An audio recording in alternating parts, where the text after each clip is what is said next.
Alright guys, so this is going to be the first video I record on my brand new laptop. Like I said, I was in the process of getting it together. I'm still not done. I got a lot of stuff to do, but I think I have it to where I can at least record and it sounds good and it looks good. So hopefully you guys don't really see any issues on your end. Obviously if you see serious issues, the video won't even be out. So yeah, before we jump in guys, I do want to say, be sure to leave a like, subscribe to the channel, trying to hit 8,000 subscribers. I'm gonna be hard pushing that. I also want to say thank you guys for the support. You guys are awesome, showing me a ton of love.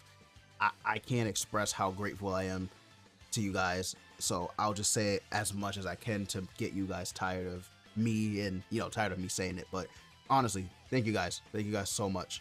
But yeah, without further ado, let's jump right into it. Alright guys, so we are going to be talking about the 3 new units. Let me go ahead and let me transition quick. We are going to be talking about 3 new not new heroes, but heroes that got new buffs, I should say. So the first one we have here is Percival, the second one we have is Tristan, and the third one we have is Lancelot. So Tristan, or Percival, actually got a very, very big buff in terms of what he actually provides to the team. It is actually really powerful. And that buff is simply just him being able to make the team live and survive a lot longer. He does this recovery factor, which not only increases max HP, but it restores damage taken if it's more than 30% of that the max HP, right? So it's really strong, really strong. So if you damage Percival and you do more than 30% of his max HP, he's instantly healing 50% of whatever damage he took. It is super powerful. Like, that is a super powerful effect, super powerful. And then when it's removed, they get damage taken decreased by 40% for 1 turn and immune to recovery stat restriction. It is like, what? So crazy, especially with infect units running around. I mean, Percival's his entire value went up by like 100% simply due to the fact that he makes the entire team immune to recovery related stat. It is so crazy the way they made, like, it's just so crazy that they did that. I mean, it's not, because you do need somebody on the team to make either you or the allies immune to infect something, right? So I'm not surprised, but just with everything that he's capable of doing as far as healing the team, increasing their max HP, making them immune to infect, it is super good. But the crazy part about it is that he can re-up it too if he uses more than 2 skills in a, or 2 or more skills in a battle. I think it's right here. I think it's right here where it says that. Yeah. So yeah. At the start. No. I'm bugging. I'm trying to find it. Is it just in? Oh, that might be in his holy relic. Was it in his holy relic that I saw it? But this guy, I swear I'm not crazy. He had the effect where if he does 2 skills, he puts it up again, right? All right, guys. So I'm stupid.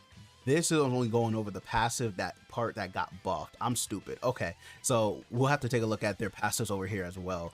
So yeah, he is very good because he can re-up the recovery factor if he uses a skill 2 times during the turn. That is crazy. And then he removes 2 debuffs. That is super good. So even if he wasn't making the team immune to recovery related stats restrictions, he would still be able to clear it potentially just by using skills. I mean, that is super good. That is super good. The unity strength increasing the defense of the allies, which is nice. Firm volition, attack related stats, damage dealt. It's really, like, it's just, his kit is actually super solid. Like no joke, it is actually super solid, because he also does this too, where he heals on this AoE card, and he heals by the damage dealt. So his damage could actually look respectable, and then he's gonna heal the team. It's so like no joke. Percival, I mean, he just got a second life. Like he really did with Gawain. He really did get a second life. Without Gawain, I don't know how he's looking without Gawain, but with her, he definitely did get a second life. It's so crazy. Okay, so Tristan. So now we have Tristan. So what got buffed with Tristan is that now when he does the Dawn's Blessing, applicable allies, their damage taken becomes minus 70%, which is super good. I don't know what it was before. We'll take a look at it before. Or I guess it does tell us 60. It was 60%. Okay. Went up to 70. Much better. During the enemy's turn, their damage will not exceed 60% of max HP. Damn, this recording is crazy right now. And then when dying, he revives and then he gains Twilight Covenant. So he did get pretty good buffs in terms of damage reduction. You can't, well, first off, when he has Dawn's Blessing, their damage taken minus 70%, that's super good. Then the damage that they take can't exceed 60% of their max HP, which is stupid. And he gets Twilight Covenant. So let's take a look at our boy Tristan. He gains Twilight Covenant, right? I'm gonna have to fix the layout of this of my whatchamacallit here, because it looks terrible. It does look terrible. Again, we know it's a trial and error. All right, so his passive skill: for each applicable ally participating in battle, their basic stats increase by 5%, and then all of his stats increase by 5%. Demon Goddesses 4 Knights. So this is what changed, right? This is what changed. Now the 70%, which is super good, and then the 60% go hand in hand, and it's gonna just make him a lot tanky. It's gonna make the allies a lot tanky. It's just gonna be a nice combo to go along with in PvP, because it is very powerful, that combination. And then Twilight Covenant. So what Twilight Covenant does is all stats 20%, damage dealt 110%, fixed damage turns to 1. This, you can only do this one time, this Twilight Covenant, but it is super strong, like super strong. But yeah, very good. I guess now you can do it technically you could do it from his passive skill. You could do it twice now, right? Because he dies and then he gains the Twilight Covenant. Again, really powerful effect. The fixed damage, it definitely is good. It's just not, I don't think it's like super crazy, because it's only one time. So if they bait it out with an AoE and then target Tristan, you know, you're gonna likely take a lot of damage. Possibly. It depends, right? It just depends. But yeah, I do like the buff that they gave to Tristan, because not only will this be effective on 4 Knights of Apocalypse, which I would argue, I would probably argue that Percival, his entire existence is 4 Knights of the Apocalypse, whereas this unit, actually wherever you run him, is going to benefit from the buffs no matter what. So I do like that. Again, Percival, he buffs fairies, 4 Knights of the Apocalypse, and humans. He definitely will work for humans. Fairies, probably not, because he is not considered a fairy, so he can't be put on that team consistently and won't be that great anyway. And then for 4 Knights, obviously his existence is renewed because of Gawain. But human, he will probably, I don't know, it's hard to say. I was gonna say have a place there, but we'll see. We will see. Yeah, I think Tristan with his buffs are gonna be just universal for his teams. I do like that. And then finally we get to our boy Lancelot. I don't know what they were thinking with him. And do they just not like, was he running the game or something? Because they didn't give him anything. Like, they didn't give him nothing. So his buffs for his passive skill, the only thing that got buffed is the amount of max HP that he gets for each applicable ally in battle. That's literally the only thing that changed. It went from 8% to 10%. And yeah, that is good. it's just not anything that's gonna really save him. I don't, I don't really understand why they only buffed the HP unless they plan to give us another Lancelot pretty soon, which is possible. Like, that is actually possible. Be like the end of the, what is it, the end of the year, what is that, Christmas or New Year's, maybe, possibly a new Lancelot.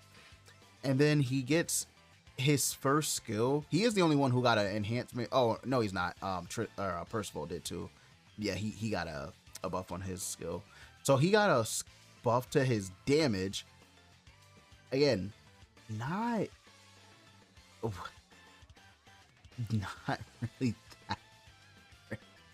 Not really that great. Okay, so let's take a look at our boy Lancelot here. I'm just not sure if they thought this one through all the way. So for Lancelot, I mean, okay, so he does, I do forget he does have a holy relic, right? He does have a holy relic. So that is something I have to remember, because Tristan and Percival don't have holy relics. He's actually the only 4 Knights of the Apocalypse unit, like for URs and stuff like that, that has a holy relic, I believe. So that's kind of wild. So yeah, he is increasing basic stats. He's decreasing the damage taken. I mean, it's definitely good. It is good, right? It definitely is good. I just don't know if it's so good that they couldn't have spared a little bit more when they buffed him. I think they could have did a little bit more when buffing him. I get that he buffs fairies and humans, so that I can understand. There's a lot of overlap between fairies and humans and 4 Knights. I can understand that part. It's just, I don't think that it would have hurt to maybe have it where applicable allies can apply Mark of Insight. I don't think that would have hurt this unit. I don't think they would have broken the game if you would have just made applicable allies able to apply Mark of Insight while he's on the field. That would be really, like, really crazy if you could do that. Would it break the game? Maybe, but it can only be applied to one enemy. So I don't know. Again, I don't know if it's really anything that serious. Or maybe you could have had him start with the max amount of piercing arrows for like 2 turns. Something like that. That would have been pretty crazy. 300% pierce rate. That would have been wild. Something like that. You could have even made this go up to like 10%. I don't know. I just think that the buff on his single target skill and the HP, I don't think that's just, I just don't think that's justifiable for not really, going crazy. I don't know. Lancelot definitely deserved more love than whatever the hell this is. I don't get why they did it. Like, you use him in PvP against the 4 Knights of the Apocalypse team, and he just gets smoked if you go second. Even going first, he doesn't provide anything. So yeah, I just really wish they would have did better with him. Again, he does have the holy relic, which is nice. It definitely is something that you got to take into consideration. But this guy just did not. They did not care whatsoever, dog. They did not care whatsoever. Okay, let's go back to Grand Cross quick here. I do want to actually show you guys my 4 Knights team, and then we'll wrap up, because 4 Knights is for me, it's a little bit bad. So this is what I'm looking like for my 4 Knights team mainly. If I'm running a 3-man, this is the PvP team and a 3-man PvE team you want to run. If it's a 4-man squad, I'm gonna have to probably either remove Tiore or get her buffed up or something, because I don't know if she has the bulk to live any of these events. Maybe, I could be wrong. She is only 2-star super awakened and level 90. This is what I'm saying. I need so much work done on this team. But yeah, this is pretty much the team I want to run. Again, Lancelot just did not get love at all. I don't know if you, maybe in PvE running a 4-man, putting Lancelot in this slot might work. Might work. If you're running a 4-man, let's say Demonic Beast, Demon King Battle, Supreme Deity, yada yada yada, it could work. It could. I don't think it'd be the best setup. But what else are you really running? Like, what could you possibly run other than this? Remember, you can run humans. You can run humans. You can run Escanor and Merlin. They're human and unknown. You can run humans. It's just Gawain won't be buffing humans. Tristan won't be buffing humans. But everyone else should buff humans, if I'm not mistaken. I think it's just Tristan and Gawain that don't buff human race. Oh, and like these Tristans too, they don't buff human race. But I think he works humans. Lancelot obviously works humans. And then I believe, I don't know, I don't care about Sin. But yeah, this is pretty much like the best 4-man team you could run for 4 nights. And then for 3-man, I think, I could be wrong, but I'm pretty sure right now, at the time of this recording, this is probably the best 4 Knights of the Apocalypse team for PvP and 3-man PvE events. I think so. Yeah, I'm gonna wrap up, guys, though. This is it. Let me know how your 4 Knights of the Apocalypse team is going. Are you satisfied? Are you happy with what you got? Let me know, guys. This will be your boy Dev signing out. Thanks for watching. Have a blessed and beautiful rest of your day.